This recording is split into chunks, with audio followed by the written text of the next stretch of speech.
Bien, bonjour à vous tous. Une fois de plus, mesdames et messieurs, disait Camus, comme nous avons pu l'écouter hier, qu'un scénario d'une scène de théâtre est l'un des lieux où je me sens heureux, disait-il. Je crois qu'aujourd'hui, cette scène de la salle polyvalente Albert Camus à Saint-Louis est sans doute l'un des lieux au monde où toute l'équipe des Trobades et des prix Méditerranée Albert Camus, nous sommes heureux. Donc, bienvenue une fois de plus, mesdames et messieurs, à cette 4e édition des Trobades méditerranéennes Albert Camus.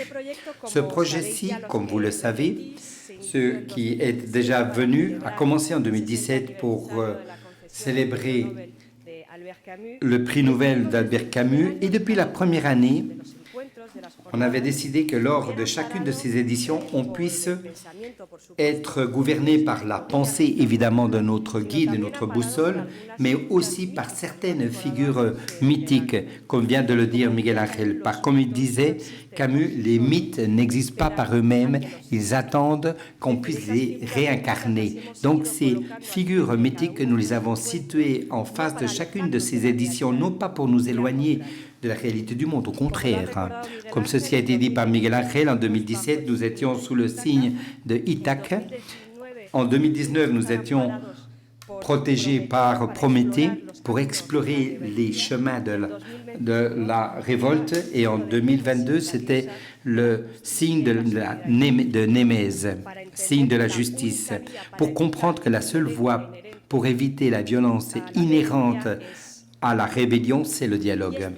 Et cette année-ci, une année de plus, à travers le dialogue, nous allons nous situer sous le signe de Sisyphe, un Sisyphe que Camus nous avait montré heureux, qui, accroché à son rocher, se projette à un avenir qu'il sait qu'il devra toujours recommencer. Un Sisyphe qui n'abandonne pas de remonter la pente, un Sisyphe qui résiste. Et c'est pourquoi ces premières journées, nous les avons appelées les lieux de résistance. Et pour cette première journée, ce que nous souhaitons, c'est essayer de voir ce que la pensée de Camus peut nous offrir aujourd'hui pour essayer d'empêcher que ce monde s'effondre, ne se défasse. Et là, Agnès Piquel, qui a également collaboré pour faire cette programmation et à qui je tiens une fois de plus à remercier. Merci Agnès.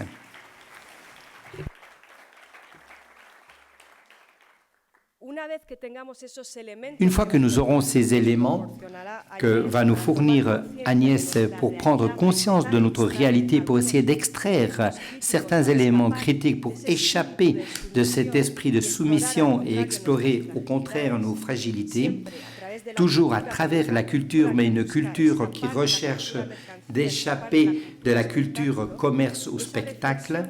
Cette réflexion, nous lui avons demandé à Natalia Menendez, à Maï Binebine et à Franck Planey, pour ensuite entreprendre ensemble les chemins de la non-soumission. Et que mieux que Abderrahmane Sissako pour ce faire. Une culture qui puisse échapper, une culture de non-résignation et qui puisse marquer un esprit libre. Et ce sera Laura Fernandez et Antonio Muñoz Molina qui va nous le dire. Ni peur ni haine. Et cela nous amène à apprendre, être des citoyens sujets. Et en continuant cette phrase de Camus qui dit que l'objectif de l'art, l'objectif d'une vie, c'est augmenter le degré de liberté et de responsabilité que l'on peut trouver dans chaque homme et dans le monde. Et c'est quelque chose que font très bien chacun dans leur propre façon, Gaobo, Belén Gopegui et Pascal Obolo. Une journée que nous allons terminer avec le titre qui est le suivant. La vérité est à construire comme l'amour, comme l'intelligence. Et il continue, rien n'est donné ni promis, mais tout est possible pour ceux qui acceptent de se risquer. Bien, c'est cette mise que nous devons maintenir à un moment où nous sommes en train de nous noyer entre tant de mensonges. C'est la seule façon que l'on puisse ouvrir les portes termine par dire Camus. Et ceux qui vont nous ouvrir ces portes, ce sera Agnès Jobet, poète et artiste, avec également l'artiste visuel Karima Achadou. Des portes ouvertes qui nous permettront de tisser des endroits pour pouvoir construire d'autres possibles, d'autres imaginaires. Et voilà notre deuxième journée et dernière, cette édition n'utilise plus cette phrase de Camus pour nous situer de manière géographique dans le monde, mais bien pour nous permettre d'entrevoir ces lieux qui nous permettent d'aller à l'encontre, réviser cette histoire, restituer les lieux des femmes d'autres cultures, trouver les lieux où l'on peut percevoir les interrelations du monde, unir ce qui est dispersé, explorer les lieux comme l'art, le théâtre, l'invention des idées. Et pour ce faire, nous aurons d'abord Anne Proutot et Aurélia Bentoulami pour nous resituer dans la réparation et pour terminer, qui mieux pour nous parler de ce lieu du théâtre que Matapasso, Mohamed Al-Attar et Driss Kissis.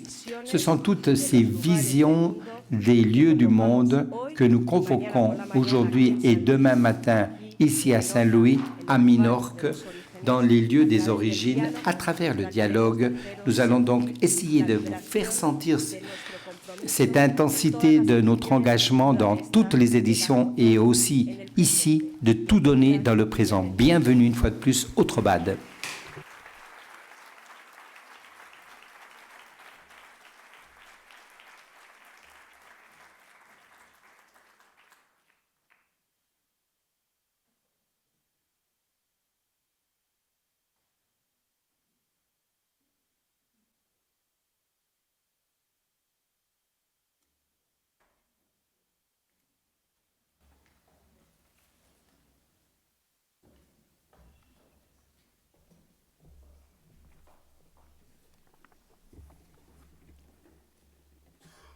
Je voudrais d'abord dire ma joie profonde d'être ici avec vous tous.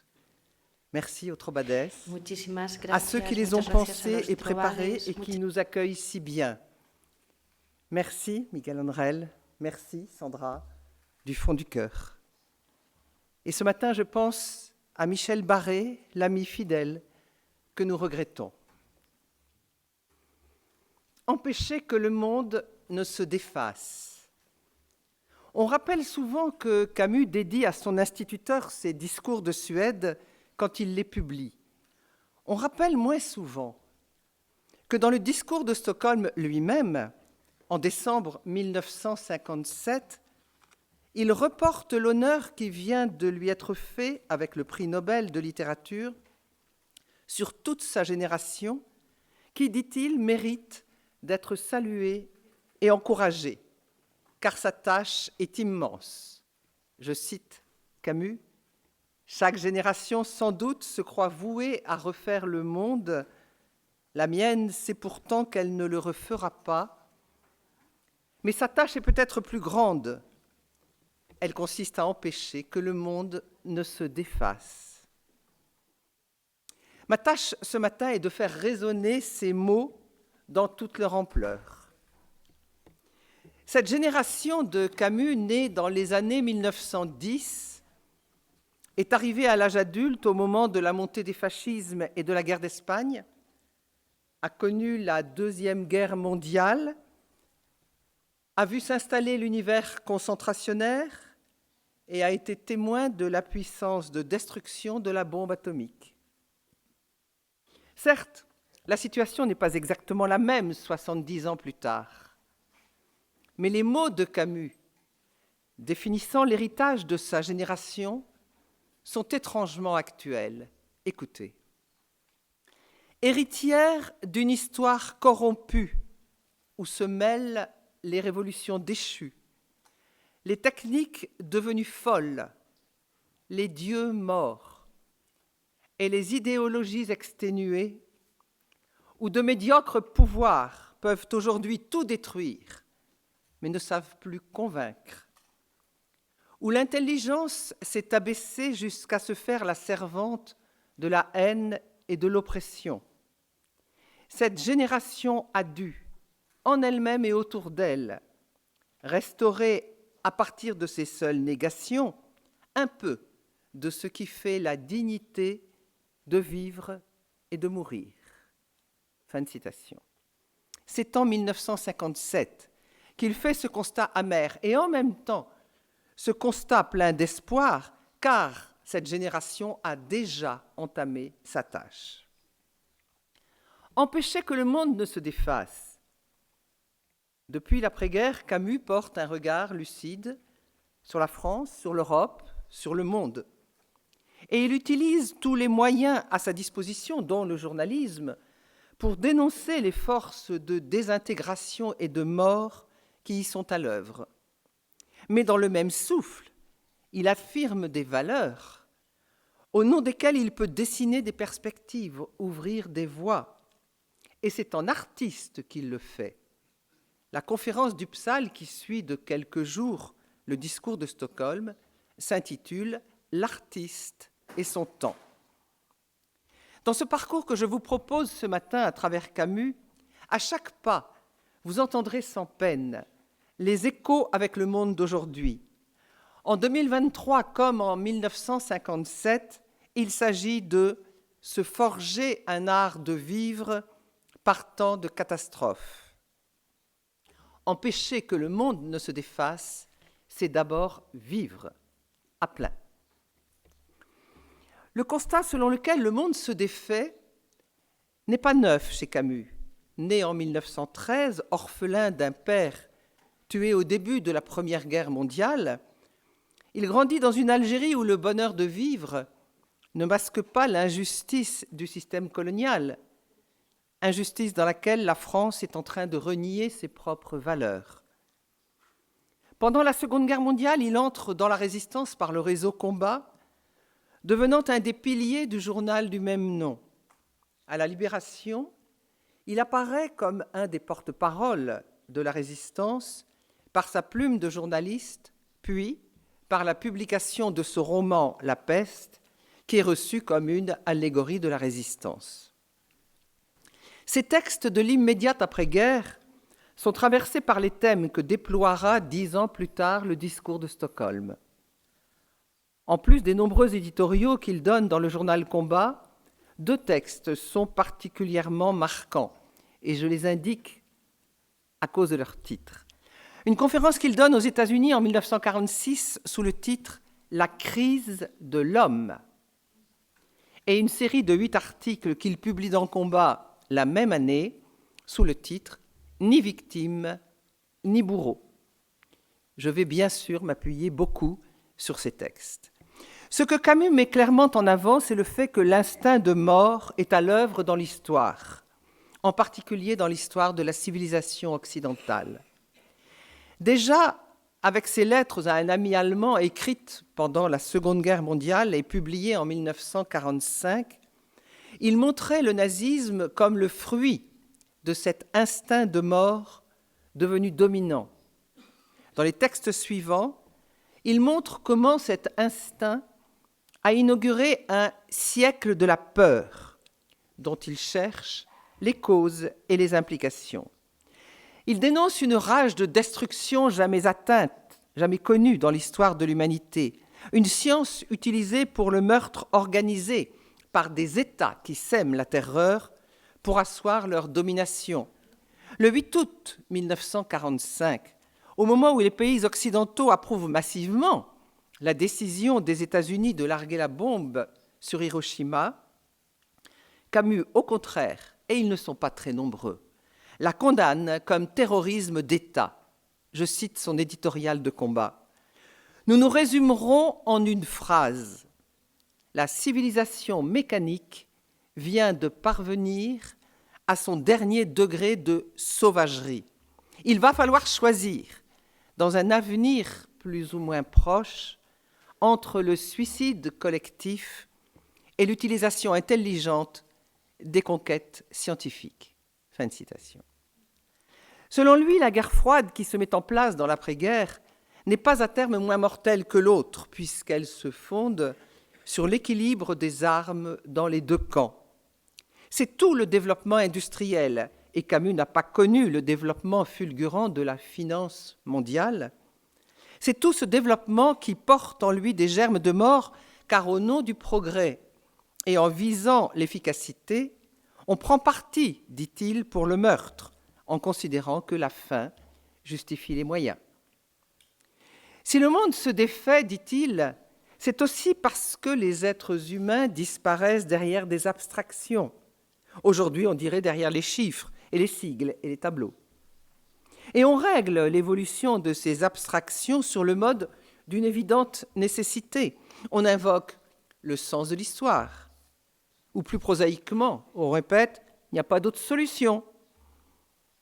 Uniquement perçu dans sa dimension historique, politique, sociale, l'être humain n'est plus considéré en tant que tel. Il est seul face à un système inhumain dont il se sent le jouet impuissant. Il est humilié, jugé, condamné, individuellement et collectivement. Souvenez-vous, la crise de l'homme. Alors comment se situer pour agir librement ? Ni victime ni bourreau, répond Camus. Qu'est-ce à dire ? Si on se tait, on prend parti pour les bourreaux, on légitime le meurtre, on se résigne au massacre, surtout quand ils sont lointains. Mais on ne peut pas se résigner, même si c'est dans une fraternité active avec les victimes. Ni victime ni bourreau, il faut, dit-il, reconsidérer sa pensée et son action. En effet, les valeurs ont été perverties. Socialisme, révolution, démocratie, collectivisation des ressources, vérité des faits, tout cela a été vidé de son contenu. Tout contrat social, national et international semble inatteignable. L'avenir n'apparaît même plus comme possible. Je résume la pensée de Camus. Les puissances européennes et nord-américaines, si fières d'elles-mêmes, aboutissent à un échec moral par ce rétrécissement de l'humain et cette perversion des valeurs auxquelles elles ne cessent de procéder, avec l'illusion destructrice de les faire prévaloir par la puissance militaire et économique. On songe au ressentiment ainsi attisé de nos jours, mais qui, loin de conduire à retourner contre l'Occident ses valeurs fondatrices, promeut une internationale des despotismes et des populismes. Dans un texte écrit en 1948, L'exil d'Hélène, Hélène de Troie, Camus analyse cet échec en termes d'oubli par rapport à l'héritage grec, dans lequel il met en avant la beauté et la mesure. Or, dit-il, nous avons exilé la beauté et, fils de la démesure, nous sommes lancés à la quête de la totalité. Et ce faisant, et je le cite encore, nous avons désorbité l'univers. Je trouve l'image extraordinaire. Et nous vivons dans la laideur et les convulsions. Devenue nihiliste, la civilisation européenne va vers un suicide général, ajoute Camus, dans une conférence à Athènes en 1955. Et pourtant, dans cet hiver du monde, il rappelle la force des amandiers qui, en Algérie, fleurissent en février. Dans son beau texte, intitulé « Les amandiers », il plaide contre le désespoir face à la force des armes qui semblent avoir gagné dans le monde contre les forces de l'esprit. Je le cite. « Quand j'habitais Alger, je patientais toujours dans l'hiver parce que je savais qu'en une nuit, une seule nuit froide et pure de février, les amandiers de la vallée des Consuls se couvriraient de fleurs blanches. Je m'émerveillais ensuite de voir cette neige fragile résister à toutes les pluies et aux vents de la mer. Chaque année pourtant, elle persistait, juste ce qu'il fallait pour préparer le fruit. » Fin de citation. Camus prend appui sur cette image des amandiers et aussi sur les vertus de l'esprit prônées par Nietzsche pour affirmer hautement que face à la force des armes, on peut encore et toujours opposer la force de l'esprit qui, sans pesanteur, et je cite les derniers mots de ce texte, résiste à tous les vents de la mer, par la vertu de la blancheur et de la sève. Camus ne nie pas le tragique, mais il refuse le désespoir. Et dans ce même texte, Les Amandiers, il dessine des chemins d'avenir. Je cite ces phrases magnifiques, mais je ne les commente pas parce qu'elles seront abondamment commentées dans les heures qui viennent. Notre tâche d'homme est de trouver les quelques formules qui apaiseront l'angoisse infinie des âmes libres. Nous avons à recoudre ce qui est déchiré, à rendre la justice imaginable, dans un monde si évidemment injuste. Le bonheur significatif pour des peuples empoisonnés par le malheur du siècle. Naturellement, c'est une tâche surhumaine, mais on appelle surhumaines les tâches que les hommes mettent longtemps à accomplir. Voilà tout. Fin de citation. Comment donc accomplir ces tâches ? D'abord, et c'est capital, il ne s'agit pas de refaire le monde. Camus n'a que méfiance pour des idéologies qui promettent tout pour demain. Il se refuse à les justifier par l'idée de progrès, telle que les Lumières l'avaient introduite, mais c'était dans le monde fixiste des pouvoirs de droit divin. Il veut, écrit-il dans Ni victime ni bourreau, définir les conditions, je le cite, d'une pensée politique modeste, c'est-à-dire délivrée de tout messianisme et débarrassée de la nostalgie du paradis terrestre. Fin de citation. La nouvelle utopie consistera d'abord à vouloir sauver les corps, donc à œuvrer fortement en faveur de la paix. Excusez-moi. En faveur de la paix et des conditions internationales de son maintien. Je pensais aux très fortes paroles de Miguel Ángel et c'est cela qui m'a fait perdre mon fil, mais nous sommes dans le même fil de la pensée. Il s'agit d'un avenir que les générations adultes ont échoué à préparer et que les générations suivantes, mieux armées, espère-t-il, auront à inventer. À quoi nous inciterait-il aujourd'hui, nous qui préparons si mal l'avenir de nos petits-enfants ? Cette utopie modeste implique pour chacun de transformer ses mots et sa pensée. Dans sa conférence « La crise de l'homme », il affirme « Nous devons appeler les choses par leur nom. On ne pense pas mal parce qu'on est un meurtrier. On est un meurtrier parce qu'on pense mal. C'est ainsi qu'on peut être un meurtrier sans avoir jamais tué, apparemment. La première chose à faire est donc le rejet pur et simple par la pensée et par l'action de toute forme de pensée réaliste et fataliste. C'est le travail de chacun de nous. En condamnant, fin de citation, toute forme de pensée réaliste et fataliste, Camus ne prêche pas contre la lucidité. Les deux adjectifs s'expliquent mutuellement, réaliste et fataliste. Souvent, on conseille aux contestataires d'être réaliste, de se résigner, il n'y a pas d'alternative. Camus refuse la résignation de toutes ses forces. Croire à la force de l'esprit et des mots, c'est le début et quelquefois la fin de tout. Je le cite encore. Désormais, le seul honneur sera de tenir obstinément ce formidable pari qui décidera enfin si les paroles sont plus fortes que les balles. Pour orienter cette lutte, Camus ne cherche pas le sens. Non, l'absurde est toujours là. Mais il propose des valeurs. Dans le premier cycle de son œuvre, centré sur la notion d'absurde, il avait montré comment on peut vivre quand on a entériné le fait que rien n'a de sens, quand on s'est mis face à cette condition tragique de l'être humain, au lieu de chercher des réponses philosophiques ou religieuses. Il l'avait montré à travers des personnages comme Meursault ou Sisyphe ou Caligula, des personnages solitaires, affrontés au malheur et à la mort. Certes, Caligula reste enfermé dans sa douleur et ses rêves fous d'empereur tout-puissant, à la différence de Sisyphe et de Meursault, qui chacun à sa manière savent s'ouvrir au monde. Tous deux ont la lucidité. Sisyphe sait que les dieux l'ont condamné pour toujours à ce châtiment absurde. Meursault sait depuis longtemps que rien n'a d'importance, que la mort à venir emporte tout par avance. Tous deux ont aussi le courage. Meursault sort de lui-même pour crier à l'aumônier de la prison cette vérité paradoxale. L'emmener n'est pas dans la vie, alors que lui, le condamné à mort, vit à plein et serait prêt à tout revivre. Sisyphe refuse toute récrimination contre les dieux qu'il nie. Il accomplit simplement sa tâche, aussi absurde qu'elle soit, mais en sachant que la lutte elle-même vers les sommets suffit à remplir un cœur d'homme. Camus montre Sisyphe et Meursault le cœur plein.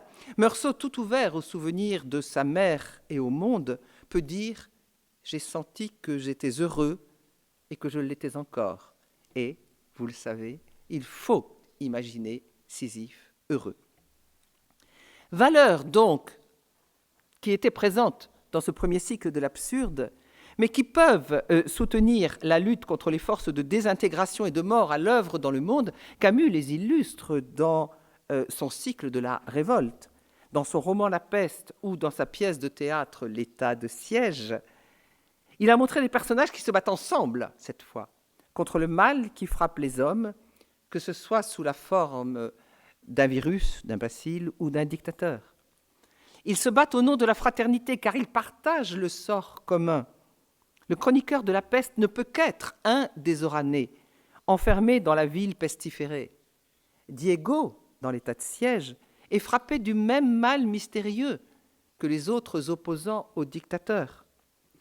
Dans la lutte âpre et dangereuse qu'ils mènent, il leur semble par moments perdre toute sensibilité. Et cela n'empêche pas que les enfants ou les femmes aimées meurent. Mais les deux héros saisissent finalement au plus profond d'eux-mêmes l'importance de l'amitié, de l'amour, de la tendresse. Dans l'état de siège, Diego choisit de mourir pour que Victoria vive, car, dit-il, ce monde a besoin de toi, il a besoin de nos femmes pour apprendre à vivre, nous, les hommes. Nous n'avons jamais été capables que de mourir. Fin de citation. Dans La Peste, le docteur Rieux, qui s'est battu de toutes ses forces contre l'épidémie, comprend à la fin l'essentiel. Ce n'est pas que ces choses aient un sens ou non, c'est de voir, je le cite, ce qui est répondu à l'espoir des hommes. Et ce qui est répondu, c'est une phrase du roman, c'est que s'il est une chose qu'on puisse désirer toujours et obtenir quelquefois, c'est la tendresse humaine. Camus lui-même a mené cette lutte contre les forces de mort en direct, puisqu'en tant que journaliste, en tant qu'intellectuel embarqué, il n'aime pas le terme de « engagé », il peut faire résonner ces mots en France et au-delà des frontières, vu la notoriété qu'il a acquise dans la seconde moitié des années 1940. Même si ses discours, conférences, articles, essais suscitent des polémiques, il fait entendre une voix, une parole qui porte haut des valeurs éthiques. Il ne se pose pas en sauveur, ni en prêcheur de morale. Ses détracteurs ne se priveront pas de l'en accuser. Il réveille les consciences, il rappelle l'élan de la résistance, il parle pour les êtres humains, non pas à leur place, mais afin de plaider pour eux contre l'histoire qui les broie. Il n'est pas seul. En France, et plus encore dans toute l'Europe, il est en dialogue avec des êtres de bonne volonté, des intellectuels qui luttent au nom des mêmes valeurs que lui, souvent en butte à l'échec et à la solitude. Il est un des seuls en France à le faire contre le stalinisme à cette époque. De ce dialogue, les chercheurs actuels font émerger des traces passionnantes qui dessinent ce climat intellectuel européen visant, pour reprendre des mots de Camus, à reprendre les choses à leur début pour refaire une société vivante à l'intérieur d'une société condamnée. Nous en sommes au même point aujourd'hui, me semble-t-il.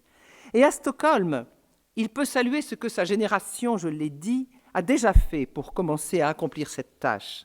Il est sûr que partout dans le monde, elle tient déjà son double pari de vérité et de liberté, et à l'occasion, c'est mourir sans haine pour lui. Je ne m'attarderai pas sur ce propos qui sera développé ici, ainsi que ce qu'il dit sur le rapport entre le travail et la culture. Je citerai seulement, pour terminer ce deuxième point de mon parcours, la belle image à laquelle il recourt, refaire avec tous les hommes une arche d'alliance. Il ramène dans la sphère humaine l'image biblique de l'alliance de Dieu avec son peuple, et il laisse affleurer l'image de l'arc-en-ciel pour suggérer une fédération universelle. L'artiste, comme tout être humain, travaille à cette tâche collective. La création est un des moyens d'aller contre le délitement du monde. Nous sommes ici pour y réfléchir. Camus le fait avec ses moyens propres. Je l'ai dit, sa conférence, c'est « L'artiste et son temps ». Il affirme cette responsabilité spécifique de l'artiste. Écrire, dit-il, est un honneur qui implique une obligation de solidarité. Il s'agit avant tout de la claire conscience de ce qu'il a en partage avec les autres, c'est-à-dire le monde tel qu'il est aujourd'hui, maintenant, et plus largement, la douloureuse condition humaine. Les actes viendront ensuite, c'est-à-dire les œuvres où viendront résonner le malheur et l'espérance des hommes. Mais la création même nécessite la solitude. L'artiste ne peut pas créer dans le bruit et le divertissement au sens pascalien du terme.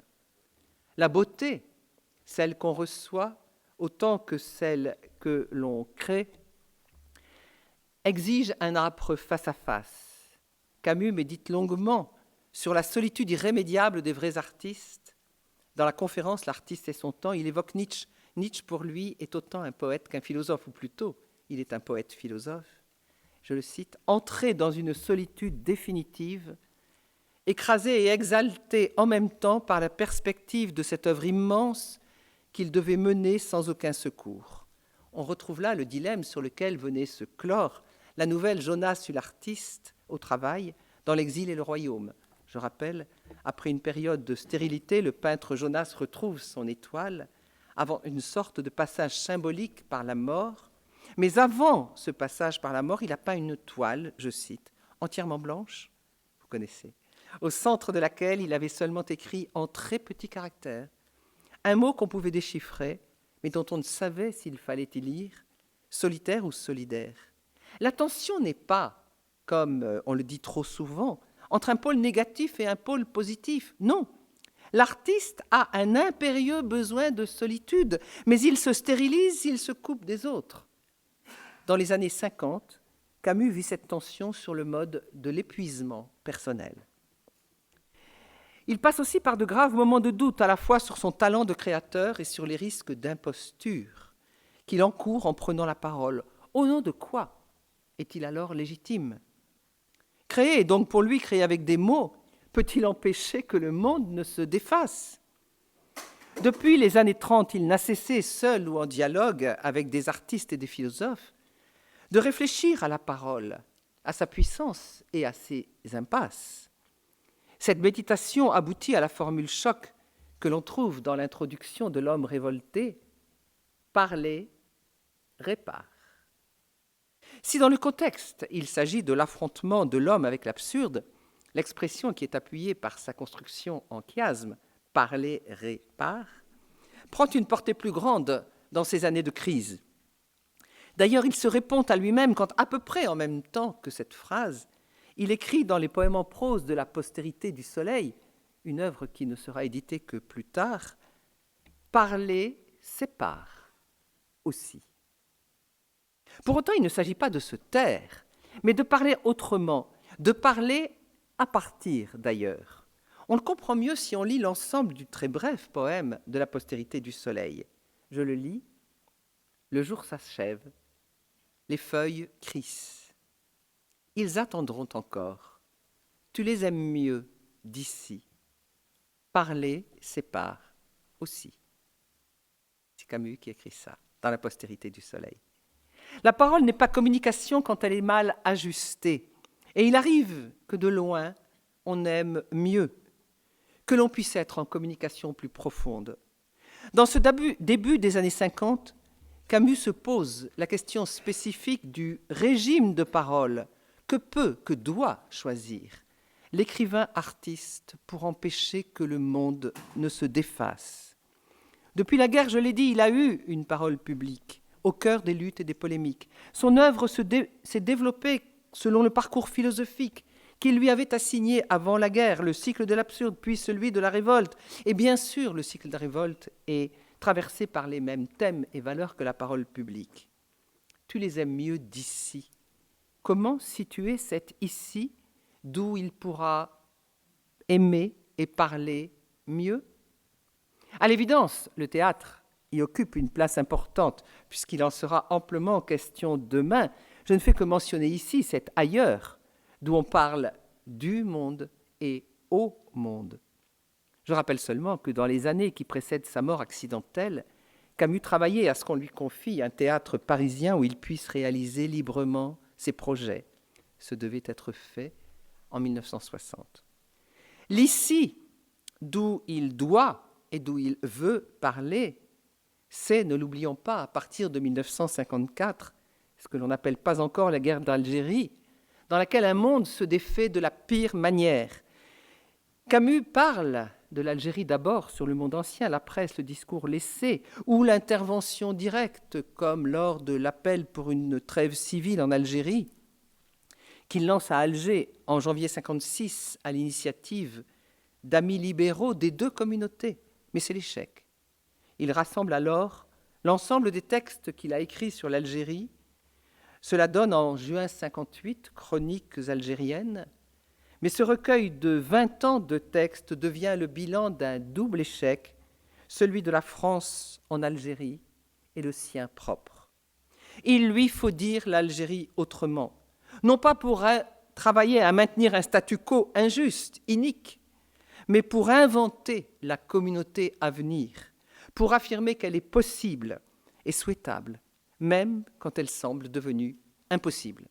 Je le cite, « Je veux croire à toute force que la paix se lèvera sur nos champs, sur nos montagnes, nos rivages, et qu'alors, enfin, Arabes et Français, réconciliés dans la liberté et la justice, feront l'effort d'oublier le sang qui les sépare aujourd'hui. » Dire l'Algérie, c'est la faire apparaître autrement, par les moyens de l'art, c'est-à-dire dans ses récits.